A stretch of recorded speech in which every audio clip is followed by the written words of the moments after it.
Halo semuanya, kembali lagi di channel Awan Kai News. Semoga saja kalian sehat selalu ya. Bagi yang belum tahu, channel ini adalah channel baru Awan Kai News. Untuk yang belum berlangganan, silahkan berlangganan. Tekan tombol lonceng dan sukai video ini ya.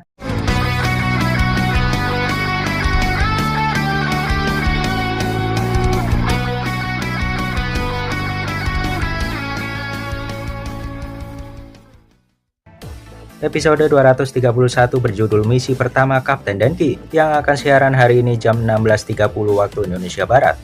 Anda bisa saksikan secara legal di Ikiyi, WeTV, dan BS Station atau Bilibili. Pilih dari 3 aplikasi ini untuk menonton kisah pertama Kapten Denki ini, di mana Denki akan menjalankan misi peringkat B.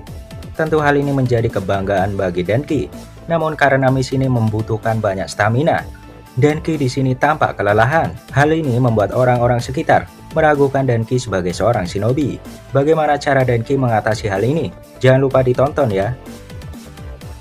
Jika kita mengetahui sinopsis episode 232 sampai 235, jika kalian belum tahu silakan tonton video saya sebelumnya. Dipastikan episode 232 sampai 235 saling terhubung, di mana misi tim 5 di Pulau Dotok berdekatan dengan misi dari Boruto. Tentunya pada episode Boruto episode 235 berjudul Menyusup ke Pulau Dotok yang akan siaran 6 Februari 2022. Dijelaskan pada episode ini, selain tim 7 Kawaki, tim 5 dan Kagura, ternyata anggota lainnya dari 7 shinobi pendekar pedang yang baru juga ikut dalam adegan aksi kali ini. Mereka membantu untuk menumpas para bajak laut. Kemunculan para pendekar pedang ini sudah lama sekali. Mungkin kalian sudah lupa, dan kali ini kami akan mengingatkan kalian siapa saja para 7 shinobi pendekar pedang generasi Boruto ini. Daftar ini dilansir dari dunianime17blogspot.com. 1. Shizuma Hoshigaki. Shizuma Hoshigaki adalah Chunin dari Kirigakure. Sejauh ini, dia adalah karakter musuh di serial Boruto. Shizuma merupakan pemimpin 7 ninja pedang yang menggunakan Samehada. Seperti Kisame, tampaknya dia bisa menggunakan elemen air dengan sangat hebat. Pedang yang ia gunakan adalah Samehada. Pedang ini memiliki kemampuan untuk memakan cakra lawan dan memberikannya kepada si pengguna. Namun pedang ini sangat sulit untuk dikendalikan karena rakus akan cakra. Shizuma tidak dapat mengendalikan Samehada dan tubuhnya diambil alih oleh Samehada sebelumnya. Pada akhirnya dia dikalahkan oleh Boruto dan Kagura. 2. Buntan Kurosaki.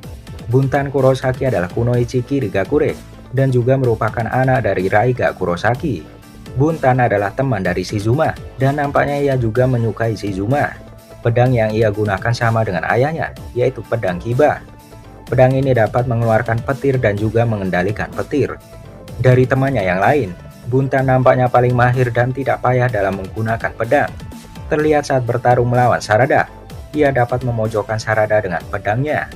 Namun pada akhirnya dia kalah dengan kecerdasan Sarada dalam menggunakan Sharingan-nya.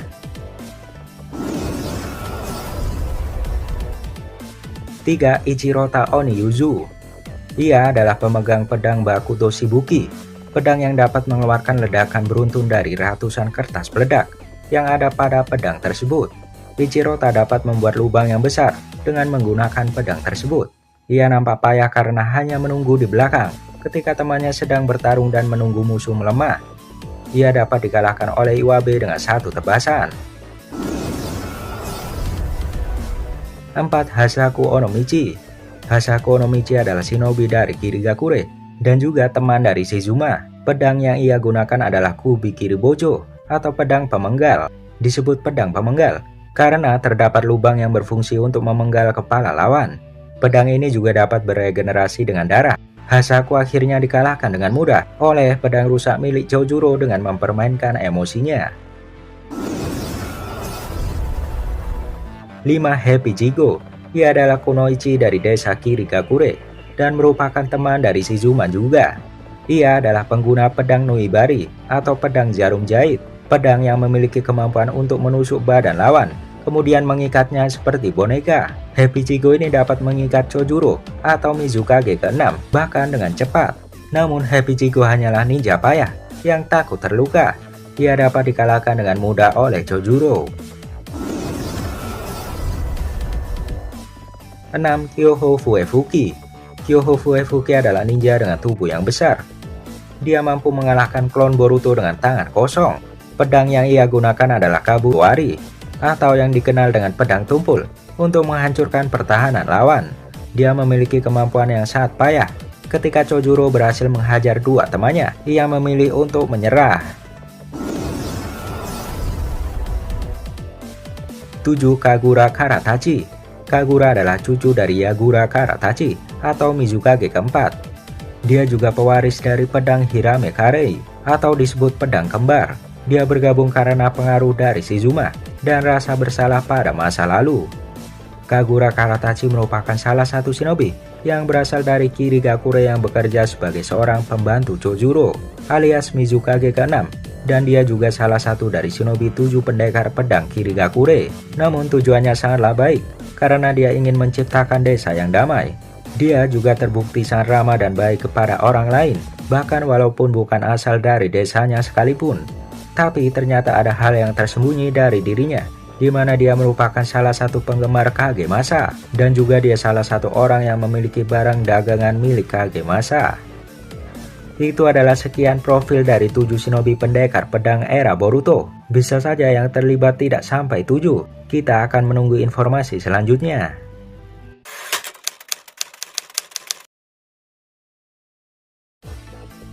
Pertarungan Kawaki versus Garou berhasil menjadi pertarungan anime terbaik 2021.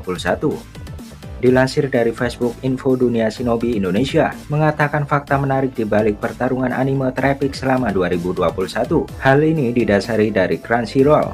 Crunchyroll adalah salah satu platform streaming anime terbesar di dunia. Pada tanggal 7 Januari 2022, Crunchyroll menerbitkan sebuah daftar yang berisi tentang 10 pertarungan anime terbaik selama tahun 2021.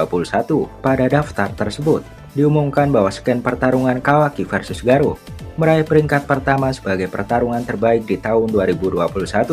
Crunchyroll mengatakan Boruto adalah tokoh pertempuran terbaik pada tahun 2021. Mungkin menjadi tahun terbaik dari sebuah waralaba yang tidak dapat disangkal. Ini memberikan yang terbaik pertarungan dari genrenya.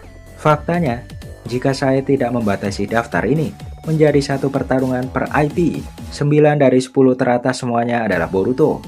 Pertarungan tangan kosong yang luar biasa antara Baryon mode Naruto melawan Otsutsuki Shiki untuk berdiri tegak di atas segalanya. Bahkan sementara saya pribadi percaya itu akan menjadi pertempuran yang lebih bertahan lama. Kawaki versus Garou yang mengambil hadiah utama, dan ini tentu sangat bagus. Episode ini turun untuk memulai dengan penuh kemenangan. Anime Boruto kembali ke alur cerita manga dengan episode berkualitas. Film menampilkan Kawaki yang menunjukkan kepada kita, yaitu karma. Apa yang benar-benar dapat melakukan klimaks dengan salah satu eksekusi yang paling kejam yang dimiliki franchise Naruto yang pernah melihatnya. Masuknya Kawaki ke alam semesta Boruto ini mencetak 5,7 juta tampilan dalam 30 hari. Itu adalah pertempuran terbaik tahun 2021 menurut Anda. Dan akibatnya, yang terakhir dari rangkaian daftar 10 teratas untuk tahun ini. Berikut adalah beberapa daftar urutannya.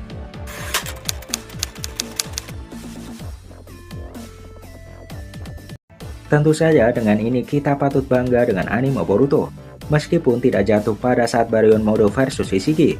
Tapi memang hal ini didasari dari beberapa jumlah tampilan karena kemunculan perdana Kawaki saat itu.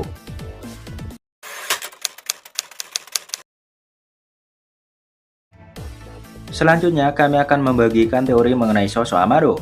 Amado yang sangat jenius ini tentu menarik untuk selalu dibahas, apalagi belum terbongkar sepenuhnya siapa sebenarnya Amado ini. Namun karena banyak yang berteori mengenai Amado, tentu kita harus membahas lebih banyak mengenai teori-teori Amado yang dibahas para fans. Inilah beberapa teori mengenai sosok Amado di antaranya. 1. Mata modifikasi. Tentu saja mata modifikasi Amado bukanlah sebuah teori lagi. Eida menjelaskan bahwa Amado telah merekonstruksi matanya. Tentu saja autentikasi iris diperlukan untuk membuka pembatas kekuatan kode. Namun karena Amado merekonstruksi matanya, kode tidak bisa membuka pembatas menggunakan Henge. Lalu teorinya apa? Tentu saja selain tujuannya karena alasan keamanan, pastinya ada tujuan lain mengapa Amado merekonstruksi matanya. Dugaan kami sementara, kemungkinan ada kemampuan khusus dari mata Amado.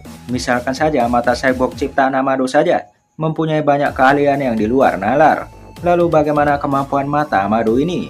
Jika secara normal, kemungkinan mata Amado dapat memperbesar objek dan melihat objek ukuran super kecil. Tentu saja sama halnya seperti mata Sharingan Sarada. Kegunaannya tentu saat Amado membuat senjata Sas Ninja ukuran sel, seperti virus boro alat anorganik di tubuh Kawaki, dan lain-lain. Selain memperbesar objek, kemungkinan mata Amado ini dapat terhubung ke Mega Data, di mana semua data yang tersimpan pada CPU raksasa akan bisa diakses oleh mata Amado sendiri. Jadi Amado bisa melihatnya di matanya, kapanpun dan dimanapun. Seperti bagaimana data yang dicuri Kashin Koji, mungkin mata Amado dapat menganalisa orang di hadapannya berkat mata canggihnya ini. Namun yang menjadi sorotan, apakah mata Amado dapat mengeluarkan serangan mematikan, seperti Delta yang menggunakan sinar laser, dan bisa mematikan sel sekalipun. Mungkin Amado juga mempunyai senjata dahsyat melalui matanya ini, tentu kemungkinan untuk menjaga diri dari musuh yang berbahaya.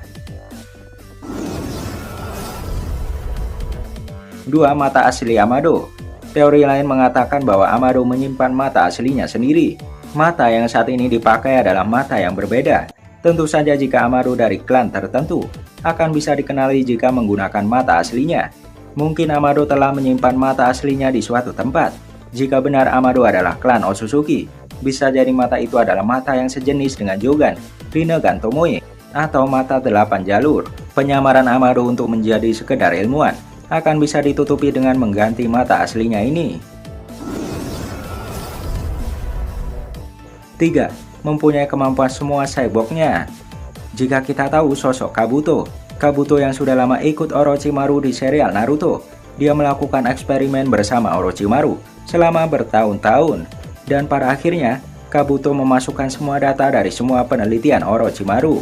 Hal ini bisa saja terjadi pada Amado. Mungkin saja semua kemampuan dari cyborg yang dia ciptakan, semua telah ditanam pada tubuhnya. Ini sebabnya banyak penelitian yang gagal dan berhasil. Jika Amado mempunyai semua kemampuan cyborgnya, membuat Amado menjadi musuh yang tidak bisa diremehkan. 4. Amado dari masa depan. Teori ini tentu banyak beredar, di mana teknologi Amado rasanya sulit dimengerti di era Boruto. Bahkan perbandingannya adalah Katasuki Sensei. Dia bahkan baru saja menemukan senjata Sas Ninja dan masih dalam tahap pengembangan. Jadi bagaimana bisa Amado mempunyai teknologi jauh di atas Katasuki? Salah satu jawabannya, tentu mungkin Amado datang dari masa depan. Masa di mana teknologi sudah sepenuhnya maju, dan teknologi Amado sudah menjadi hal yang biasa. Tentu adanya di masa depan. Jika ternyata kisah time travel nyatanya adalah canon, dan time travel benar-benar diadaptasi, mungkin Amado datang dari masa depan dan berusaha mengubah masa lalu seperti kisah Trunks dari serial Dragon Ball. 5. Amado adalah Kawaki dari masa depan. Lebih spesifik, di mana mungkin Amado adalah sosok Kawaki dari masa depan. Tentu selain gaya rambut yang mirip, Amado selalu memperhatikan Kawaki. Amado entah bagaimana bisa mempunyai perasaan khusus kepada Kawaki. Jika benar Amado adalah Kawaki dari masa depan, mungkin Kawaki masa depan berusaha mengubah masa lalu. Dia berusaha mengarahkan Kawaki masa lalu untuk tidak melakukan hal buruk di masa depan. Tentu saja ini terkait dengan anak perempuannya yang dimaksud sebelumnya. Mungkin Kawaki di masa depan mempunyai anak, dan anak Kawaki mati karena tragedi mengerikan di masa depan. Ini sebabnya Kawaki di masa depan ke masa lalu, dan dia mengganti namanya menjadi Amado. Dia berencana mengubah nasib masa depan, di mana kita tahu di cerita time travel, bahkan Karasuki menjelaskan aturan menjelajah waktu. Aturan yang sangat penting menjelajah waktu di anime Boruto. Karasuki mengatakan bahwa jika kalian mengubah sedikit pun masa lalu, maka masa depan akan terpengaruh. Apalagi jika nanti mengubah hal besar. Jadi hal ini bisa membuat acuan Kawaki yang sudah tua, yaitu Amado melakukan ini semua. Kesimpulannya, 5 teori tersebut belum dikonfirmasi kebenarannya. Jelasnya, dengan status masa lalu Amado yang misterius, banyak kemungkinan yang akan terjadi di masa depan. Dan kebenaran sosok Amado kemungkinan akan membuat kita semua terkejut nantinya. Bagi kalian yang punya pendapat sendiri, silakan tinggalkan di kolom komentar. Saksikan terus kami hanya di Awan Kai News.